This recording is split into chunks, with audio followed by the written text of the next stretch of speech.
कल हम बताए थे लास्ट में कि महावीर ने जो अपने धर्म का प्रचार प्रसार किया था वो स्थानीय भाषा यानी प्राकृतिक भाषा में किया था, जो आम लोग की बोलचाल की भाषा थी, ताकि लोग उनके बात को आसानी से समझ सकें। और जैन धर्म से अगर संबंधित पुस्तक कहा जाए तो कौन है? कल्पसूत्र। कल्पसूत्र है। और उस कल्पसूत्र के लेखक कौन है? भाद्रबाहु। कल्पसूत्र के लेखक कौन है? भाद्रबाहु है। ठीक है। और आपको याद रखना है कि जो भी जैन ग्रंथ लिखे गए तो किस भाषा में लिखे गए? प्राकृतिक भाषा में। लेकिन कल्पसूत्र किस भाषा में है? नहीं, संस्कृत भाषा में। तो शुरुआत में तो यानी जो भी जैन धर्म की भाषा थी जिसमें प्रचार प्रसार होते थे, जो भी होता था वो क्या था? प्राकृतिक भाषा। लेकिन आगे चल करके उसमें यानी जैन यानी क्या कहेंगे, जैन धर्म में संस्कृत भाषा का भी प्रयोग होने लगा।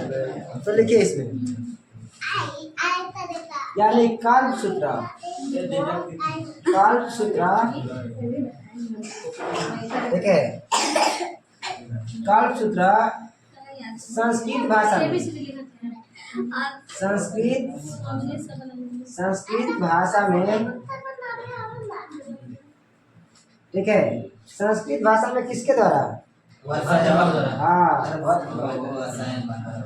भाद्रबाहु द्वारा रचित। और इस कल्पसूत्र से भी हमें जैन धर्म के इतिहास के बारे में जानकारी मिलती है। इसके अलावा बताते कि जैन धर्म में महाव्रत है। कितने महाव्रत हैं? 5 महाव्रत। और 5 महाव्रत में से 4 महाव्रत किसने दिया था? 5 महाव्रत। ठीक है। तो क्या बताया कि महावीर ने यानी जो 5वां महाव्रत को जोड़ा था, उससे पहले जो है पार्श्वनाथ द्वारा दिया गया जो है कितने महाव्रत थे? 4। कौन कौन थे? तो पार्श्वनाथ द्वारा दिया गया 4 महाव्रत। 4 महाव्रत कौन कौन थे? तो पहला में क्या था? पहला में सत्य, पहला में था सत्य। दूसरा में अहिंसा। सत्य का मतलब क्या होता है? सही, मतलब सही काम। सत्य का मतलब सिर्फ यही नहीं होता है कि सिर्फ सच बोलना। सत्य का मतलब यही हो कि होता है सत्य, सही काम, गलत काम नहीं करना। ठीक है। अहिंसा का मतलब, अहिंसा का मतलब कि आपके मन में कोई लोभ लालच नहीं होनी चाहिए, या किसी धन संपत्ति के लिए आप किसी दूसरे को नुकसान नहीं पहुंचाते हैं, या अपने हित के लिए किसी दूसरे को नुकसान नहीं पहुंचाते हैं। आपके मन में अगर कोई लोभ लालच है वो भी क्या है? हिंसा ही माना जाएगा। तो अहिंसा। तीसरा कौन था?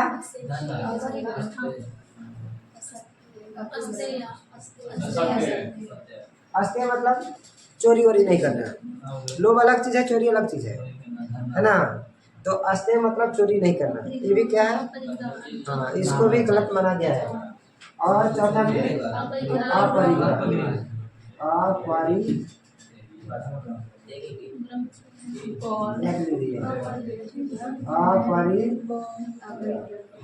अपरिग्रह मतलब धन संपत्ति इकट्ठा नहीं करना, है ना।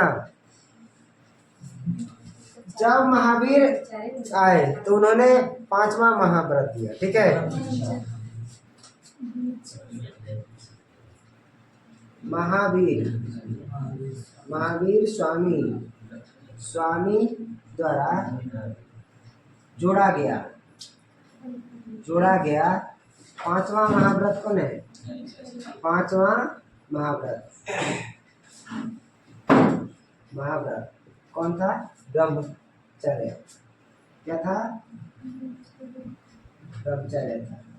मतलब कि आपको यदि आपको कैवल्य प्राप्त करना है तो आपको ब्रह्मचर्य का भी पालन करना पड़ेगा। देखिए, तो आपको बताया था कि महावीर और गौतम बुद्ध लगभग क्या थे, समकालीन थे। तो महावीर स्वामी के बारे में हमें बौद्ध साहित्य में भी उल्लेख मिलता है। तो बौद्ध साहित्य में महावीर स्वामी को निघंटनाथ पुत्र के नाम से, निघंटनाथ, ठीक है। बौद्ध धर्म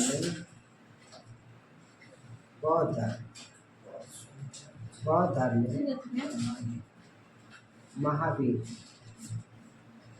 महावीर का नाम क्या रखा गया बौद्ध धर्म में, ठीक है। बौद्ध धर्म में महावीर का नाम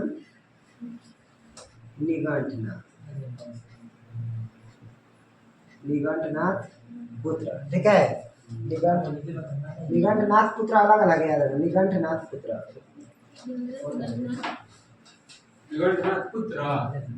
महावीर धर्म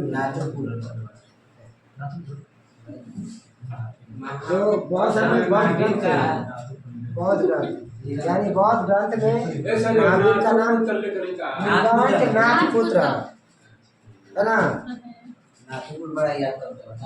तो यानी बौद्ध ग्रंथों में महावीर का नाम क्या है, निघंटनाथ पुत्र है। इसके अलावा देखिए कह रहा है कि जो जैन धर्म में स्यादवाद की संकल्पना है, ठीक है। जैन धर्म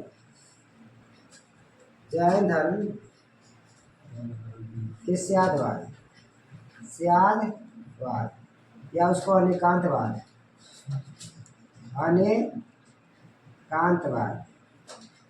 या उसको सप्तभंगीय ज्ञान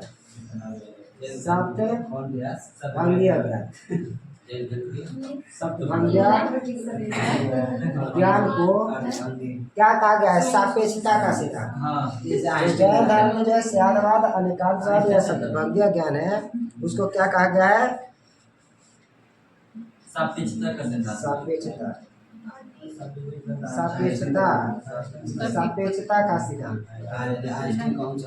सापेक्षता का सिद्धांत कहा गया। ओके,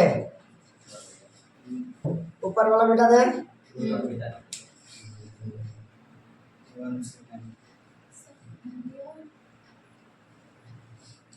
देखिए महावीर ने अपने जीवन में एक संघ बनाया जिनमें उनके महत्वपूर्ण 11 अनुयायी थे और उनको क्या कहा जाता था, गणधर। यानी महावीर स्वामी द्वारा बनाए गए जो संघ थे उनके अनुयायी क्या कहलाते थे, गणधर। और 11 गणधरों में 10 गणधर का जो है देहांत हो गया था, यानी उनके जीवन काल में ही, महावीर के जीवन काल में ही, यानी 11 गणधरों में 10 गणधरों का क्या हो गया था, हाँ, ठीक है। इसके अलावा मात्र एक ही गणधर थे जिनके बारे में परीक्षा में पूछता है कि महावीर स्वामी के बाद कौन एकमात्र गणधर थे जो जिंदा थे, तो उनका नाम था आर्य सुधर्मा। क्या नाम था, आर्य सुधर्मा थे। यानी कुल 11 अनुयायी थे जो संघ की स्थापना किए थे। ऊपर मिटा देते हैं।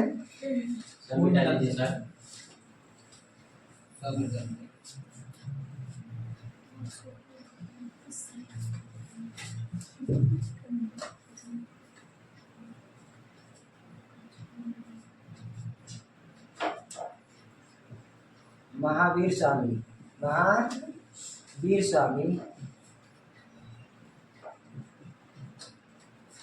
स्वामी द्वारा बनाया गया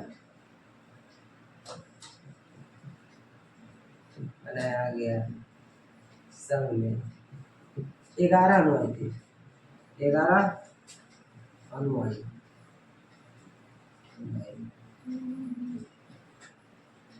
जिन्हें क्या कहा जाता था, गणधर।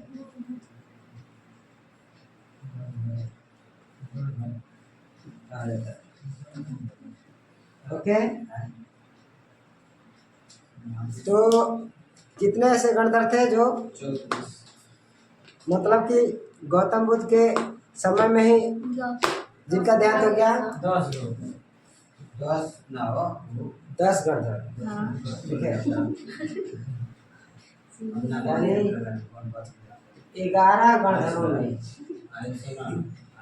11 गणधरों में 10 गणधरों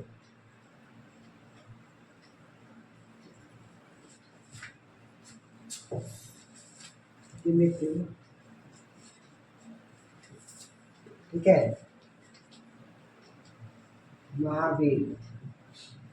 महावीर के समय में ही हुए, महावीर के समय में ही हो, ठीक है।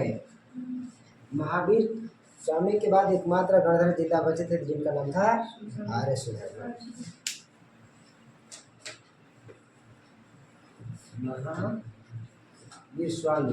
महावीर स्वामी मृत्यु के बाद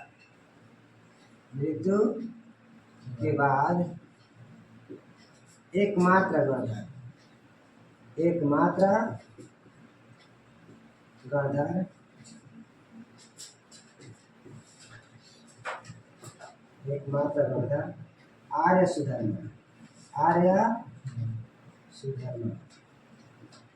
क्या था? जिंदा थे।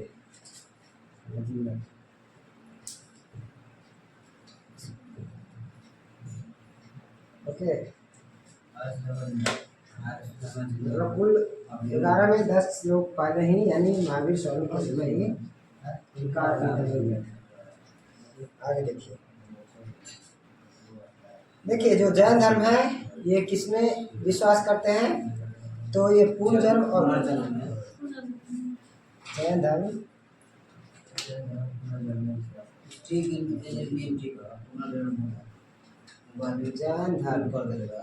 जैन धर्म में कर्मवाद तथा पुनर्जन्म तथा, ठीक है,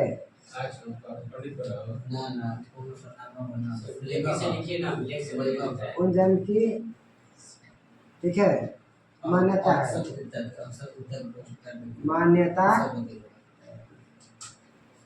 यानी जैन धर्म ये मानता है कि आपको कैवल्य यानी कि प्राप्ति के लिए क्या करना पड़ेगा? तो कर्म करना पड़ेगा।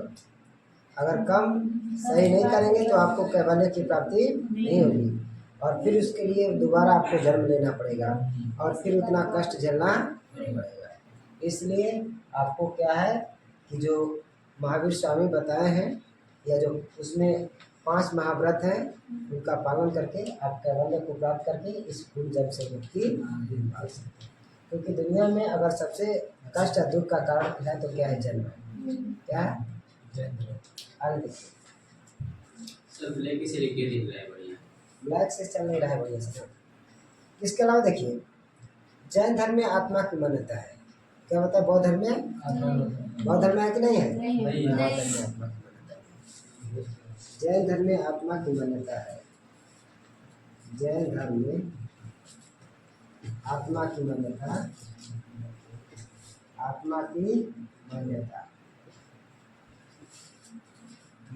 है। जैन धर्म में आत्मा की मान्यता है और जैन धर्म ये मानता है कि यदि आप यानी सही कर्म नहीं करेंगे तो आपको कष्ट होगा, बार बार मरेंगे और बार बार जन्म। इसके अलावा देखिए जो जैन धर्म में जो दिगंबर लोग हैं वो किनके अनुयायी थे? भद्रबाहु। और जो श्वेतांबर लोग थे ठीक है।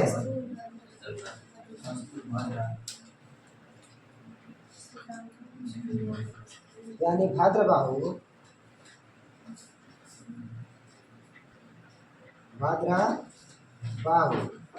एवं उनके अनुयायी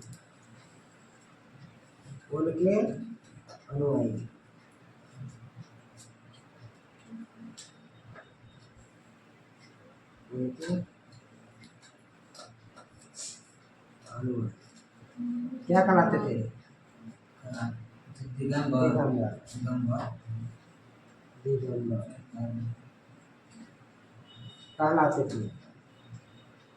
कहलाते थे। इसके अलावा अस्तुलभद्र, ठीक है, अस्तुलभद्र एवं उनके अनुयायी, अस्तुलभद्र एवं उनके अनुयायी क्या कहलाते थे? श्वेतांबर, श्वेतांबर, श्वेतांबर कहलाते थे, श्वेतांबर कहलाते हैं। ओके, तो श्वेतांबर कौन लोग होते हैं जन धर्म में? जो श्वेत वस्त्र धारण करते हैं। और दिगंबर लोग कौन होते हैं? जो वस्त्र धारण। अरे पिछले वाले क्लास में हम बता चुके हैं कि जो जैन धर्म और जो है जैन धर्म में जो श्वेतांबर दिगंबर जो बटे थे, ये क्यों बटे थे? लेकिन दोनों एक ही संग चलेगा। कैसे? दोनों ने देखा नहीं, ऐसा नहीं। देखिए क्या आप देखोगे कि जो महिलाएं होती हैं, महिलाएं हाँ, दिगंबर में भी जो महिलाएं होती है वो वस्त्र धारण करती हैं, पुरुष वस्त्र धारण। आगे चलिए, तो इसको मिटा दें। अब आगे देखिए, तो चलते हैं कि सबसे पहले अगर कहा जाए कि पूजा किसने शुरू की थी, यानी मूर्तियों की पूजा, तो बताते बौद्ध धर्म की पूजा, ठीक है। और जैन धर्म में अगर कहा जाए उनके बाद कि जैन धर्म में जो है कौन लोग पूजा करते हैं, श्वेतांबर लोग कि दिगंबर लोग? तो श्वेतांबर लोग जो है महावीर की मूर्तियों की पूजा, है ना। जैन धर्म में स्वयं काहे ना ही करेला सही कि जैन धर्म से दोनों निकला रहता, अलग अलग अपनी विचारधारा है।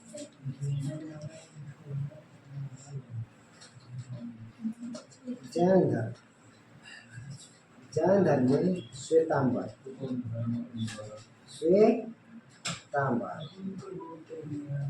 ठीक है। जैन धर्म में जो श्वेतांबर लोगों ने सर्वप्रथम महावीर की पूजा की, महावीर की पूजा। ओके, देखिए तो इसमें भी जैन धर्म में दो बैठक हुई है, दो संगति हुआ है ना। तो जैन धर्म में पहला जो संगति हुआ है वो कहाँ हुआ है? पाटलिपुत्र में। और किसके समय में हुआ है? चंद्रगुप्त मौर्य के समय में, 300 ईसा पूर्व। कब हुआ है? 300 ईसा, है ना। तो मिटा देते हैं। 212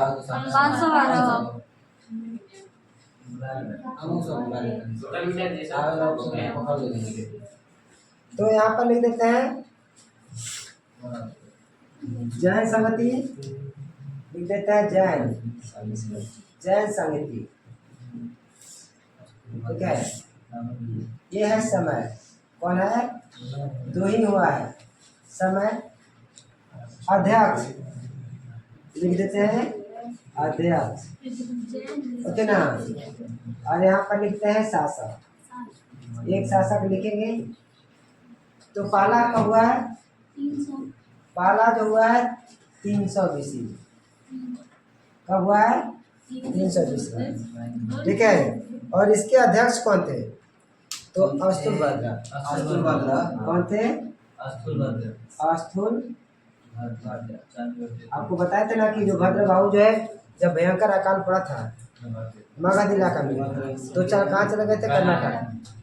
कर्नाटक, ठीक है। वो अपने अनुयायियों के साथ, और जब वहाँ से लौट के आए तो क्या देखे कि यहाँ पर जो है मगध में जो लोग रह गए हैं उन्होंने क्या श्वेत वस्त्र धारण करना शुरू कर दिया। और इसको लेकर के यानी क्या हो गया कि विवाद हुआ। विवाद होने के बाद जो है जैन धर्म दो भागों में बट गया। इसके अलावा एक और थे, ठीक है। इनका नाम था आपको यानी समृद्धि विजय। क्या नाम था? समृद्धि। क्या नाम था? समृद्धि विजय। ये दोनों मिलकर के उसकी अध्यक्षता किए थे। एक अध्यक्ष थे और दूसरा उपाध्यक्ष थे। और शासक कौन थे उसमें? Chandragupta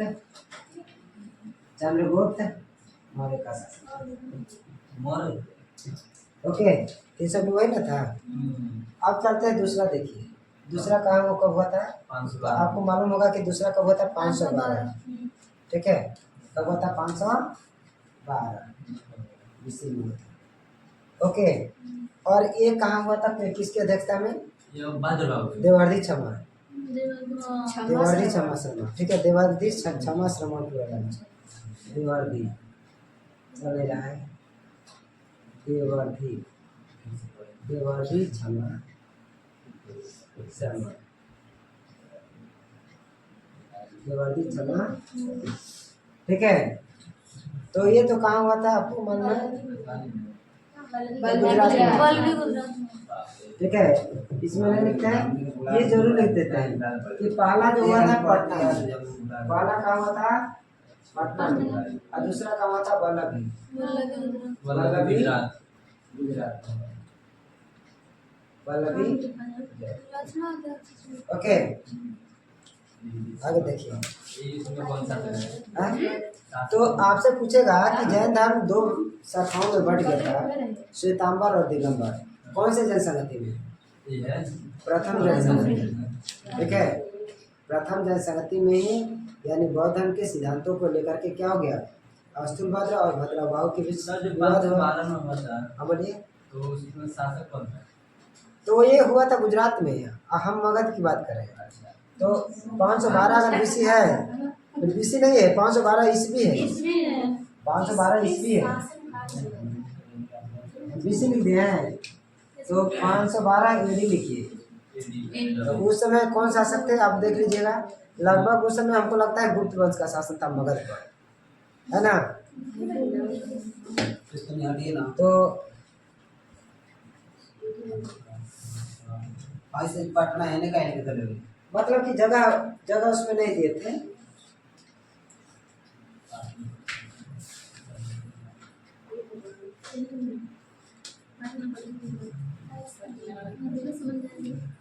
okay sir. इसके अलावा देखिए, जो जैन ग्रंथ है कौन कौन है, जिनसे हमें जैन धर्म के बारे में और उसके समकालिक इतिहास के बारे में जानकारी मिलती है। तो चलते हैं इसको नीचे मिटा देते हैं।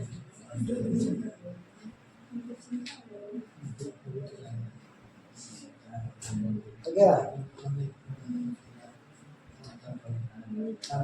जैन ग्रंथ, जैन ग्रंथ कौन है, परिशिष्टि पर्व, परिशिष्टि, जैन ग्रंथ परिशिष्टि पर्व। ठीक है, पर्व। और एक है भाद्रबाहु, भाद्रबाहुचरी, भाद्रबाहुचरी। ये दोनों से हमें किसके बारे में जानकारी मिलती है, तो मौर्य कालीन। ठीक है, यानी से मौर्य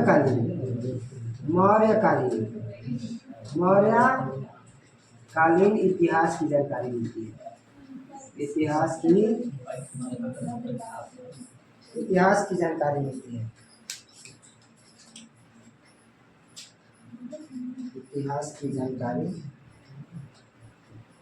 मिलती है, इतिहास की जानकारी मिलती है। इसके बाद देखिए, हो गया। एक और है, कौन है, भगवती सूत्र। भगवती सूत्र से क्या मिलता है, भगवती सूत्र से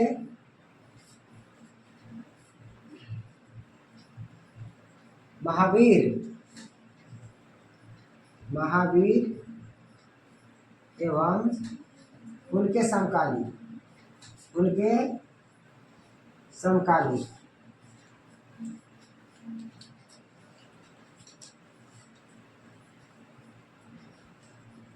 समकालीनों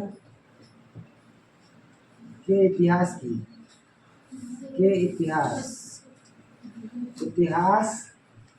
जानकारी मिलती है, जानकारी किससे मिलती है, तो तो भगवती सूत्र से। इसके अलावा और भी है, एक है आपको पुराण चरित्र, ये सब जैन साहित्य बता रहे हैं। पुराण चरित्र से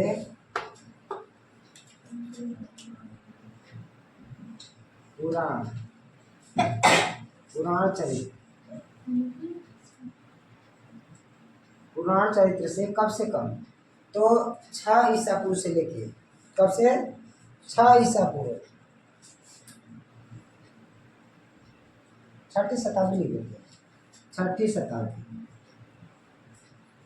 शताब्दी से लेकर कब तक, तो लगभग 16वीं शताब्दी तक, 16वीं शताब्दी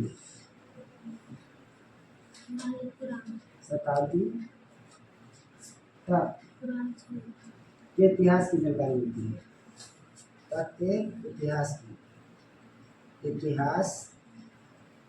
की जानकारी मिलती है। ओके,